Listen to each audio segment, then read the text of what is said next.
آج کی کہانی جس کا عنوان بارش، جس کو لکھنے والے سعادت حسن منٹو ہیں۔ یہ کہانی ایک نوجوان کے نامکمل عشق کی داستان ہے۔ موسلا دھار بارش ہو رہی تھی اور وہ اپنے کمرے میں بیٹھا جل تھل دیکھ رہا تھا۔ باہر بہت بڑا لان تھا جس میں 2 درخت تھے، ان کے سبز پتے بارش میں نہا رہے تھے۔ اس کو محسوس ہوا کہ وہ پانی کی اس بوریورش سے خوش ہو کر ناچ رہے ہیں۔ ان کا ایک کھمبا کھڑا تھا، اس کے فلیٹ کے عین سامنے یہ بھی بڑا مسرور نظر آتا تھا، حالانکہ اس کی مسرت کی کوئی وجہ معلوم نہیں ہوتی تھی۔ اس بے جان شے کو بلا مسرور کیا ہونا تھا، لیکن تنویر نے جو کہ بہت مغموم تھا یہی محسوس کیا کہ اس کے آس پاس جو بھی شے ہے خوشی سے ناچ رہی ہے۔ ساون گزر چکا تھا اور بارانی رحمت نہیں ہوئی تھی۔ لوگوں نے مسجدوں میں اکٹھے ہو کر دعائیں مانگی، مگر کوئی نتیجہ برآمد نہ ہوا۔ بادل آتے اور جاتے رہے، مگر ان کے تھنوں سے بارش کا ایک قطرہ بھی نہ ٹپکا۔ آخر ایک دن اچانک کالے کالے بادل آسمان پر گر آئے اور چھاجوں پانی برسنے لگا۔ تنویر کو بادلوں اور بارشوں سے کوئی دلچسپی نہ تھی۔ اس کی زندگی چٹیل میدان بن چکی تھی جس کے منہ میں پانی کا ایک قطرہ بھی کسی نے نہ ٹپکایا ہو۔ 2 برس پہلے اس نے ایک لڑکی سے جس کا نام ثریا تھا محبت کرنا شروع کی، مگر یک طرفہ محبت تھی۔ ثریا نے اسے در حر اقتناء ہی نہ سمجھا۔ ساون کے دن تھے، بارش ہو رہی تھی۔ وہ اپنی کوٹھی سے باہر نکلا، جانگیاں پہن کر کہ نہائے اور بارش سے لطف اٹھائے۔ آم بالٹی میں پڑے تھے اور وہ اکیلا بیٹھا انہیں چوس رہا تھا۔ اچانک اسے چیخیں اور کہکہے سنائی دیے۔ اس نے دیکھا کہ ساتھ والی کوٹھی کے لان میں 2 لڑکیاں بارش میں نہا رہی ہیں اور خوشی میں شور مچا رہی ہیں۔ اس کی کوٹھی اور ساتھ والی کوٹھی کے درمیان صرف ایک جھاڑیوں کی دیوار حائل تھی۔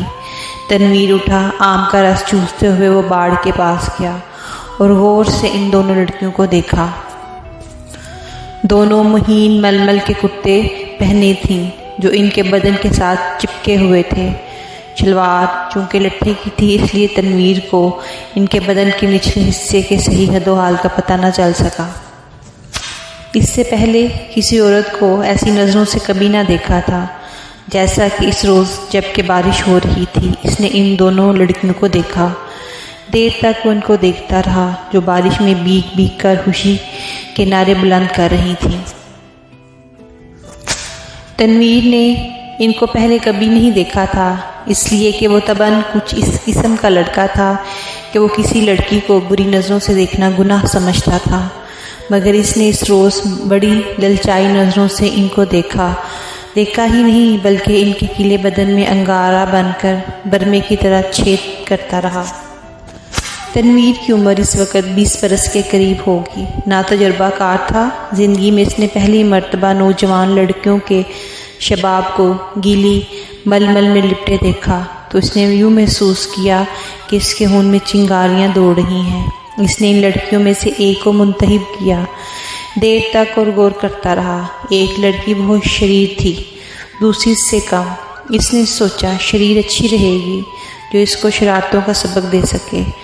یہ شریر لڑکی خوبصورت تھی، اس کے بدن کے اعضاء بھی بہت مناسب تھے۔ بارش میں نہاتی جل پری معلوم ہوتی تھی۔ تھوڑی دیر کے لیے تنویر شاعر بن گیا۔ اس نے کبھی اس طور پر نہیں سوچا تھا، لیکن لڑکی نے اس کا کرتا دوسروں کے مقابلے میں زیادہ مہین تھا۔ اس کو ایسے ایسے شعر یاد کرا دیے جن کو عرصہ ہوا بھول چکا تھا۔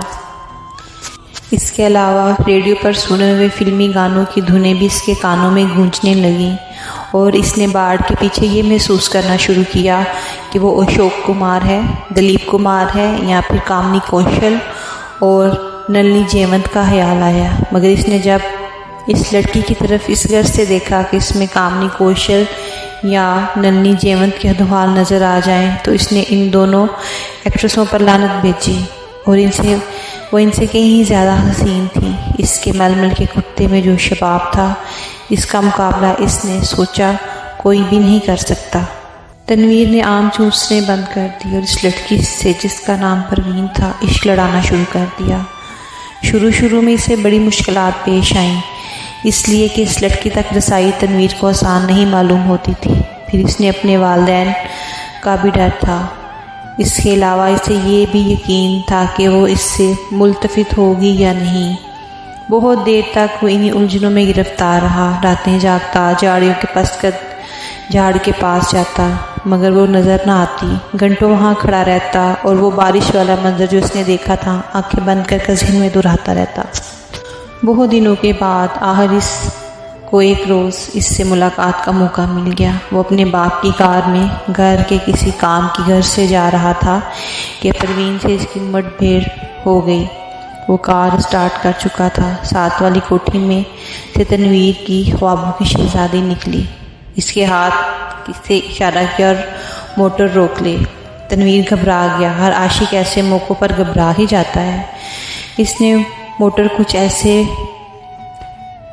بینڈے انداز میں روکی کہ اس کو زبردست دھچکا لگا، اس کا سر زور سے اسٹیئرنگ وہیل کے ساتھ ٹکرایا، مگر وہ اس وقت شراب کے نشے سے زیادہ مخمور تھا۔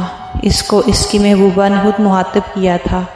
پروین کے ہونٹوں پر گہرے رنگ کی لپسٹک تھپی ہوئی تھی۔ اس نے سرخ مسکراہٹ سے کہا، معاف فرمائیے گا، میں نے آپ کو تکلیف دی، بارش ہو رہی تھی، تانگا اس دور دراز جگہ ملنا محال ہے اور مجھے ایک ضروری کام سے جانا ہے۔ آپ میرے ہمسائے ہیں، اس لیے آپ کو یہ زحمت دی۔ تنویر نے کہا، زحمت کا کیا سوال پیدا ہوتا ہے، میں تو اس کی زبان لڑکھڑا گئی۔ آپ سے میرا تعارف تو نہیں، لیکن آپ کو ایک بار دیکھا تھا۔ پروین اپنے سرخ مسکراہٹوں کے ساتھ گاڑی میں بیٹھ گئی اور تنویر سے پوچھا، آپ نے کب دیکھا تھا؟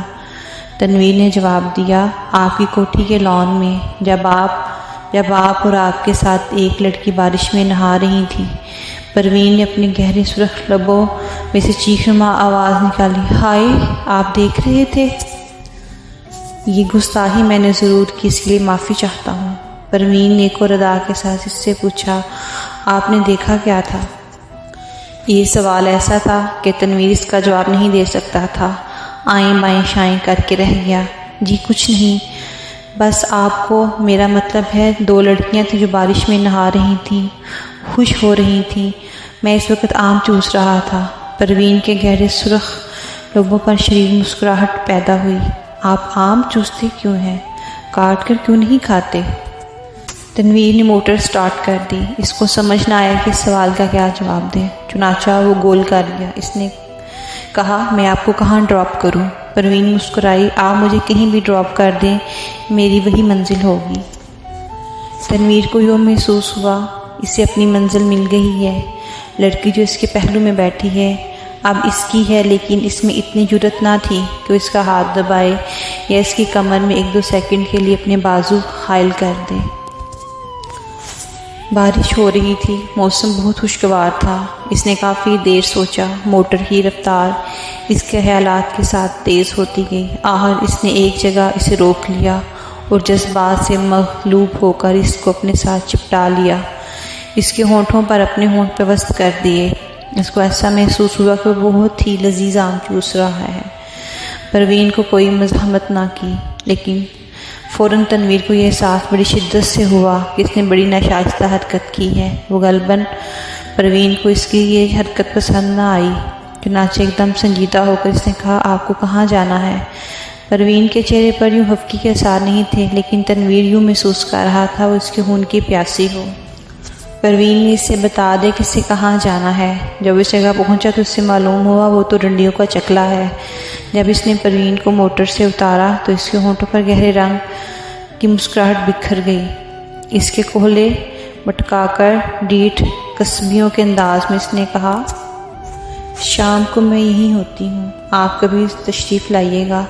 تنویر بھونچاکا ہو کر اپنی موٹر کی طرف بڑھا تو ایسا لگا وہ بھی ایک عورت ہے جس پر وہ ہر روز چلاتا ہے۔ اس کی لال بتی لپسٹک ہے جو پروین کے ہونٹوں پر تھپی ہوئی تھی۔ وہ واپس اپنی کوٹھی چلا آیا۔ بارش ہو رہی تھی، تنویر بے حد مغموم تھا۔ اس کو ایسا محسوس ہوا کہ اس کی آنکھوں کے آنسو بارش کے قطرے بن کر ٹپک رہے ہیں۔